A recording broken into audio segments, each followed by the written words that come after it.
এবছরের পাঠ্যপুস্তক বিতরণের ক্ষেত্রে আপনারা জানেন যে যে কোনো কারণেই হোক, আমি সে বিষয়ে আবার যাচ্ছি না, যে অনেক বিলম্বিত হয়েছে আমাদের পাঠ্যপুস্তক ছাপানোর শুরু করতে, বিতরণ শুরু করতে। কিন্তু তা সত্ত্বেও আমরা বলেছিলাম যে ফেব্রুয়ারি মাসের শেষ পর্যন্ত আমরা অন্তত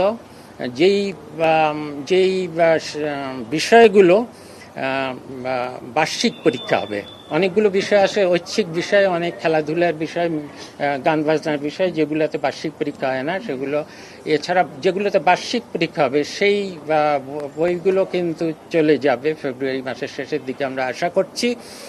এবং সেই ক্ষেত্রে আমরা আগে থেকেই একটা সুনির্দিষ্টভাবে বলে দিয়েছিলাম যে এবছর যাতে সবচেয়ে প্রান্তিক অঞ্চলে যারা যাচ্ছে, যে স্কুলগুলো, সেগুলোতে যাতে আগে বই যায়।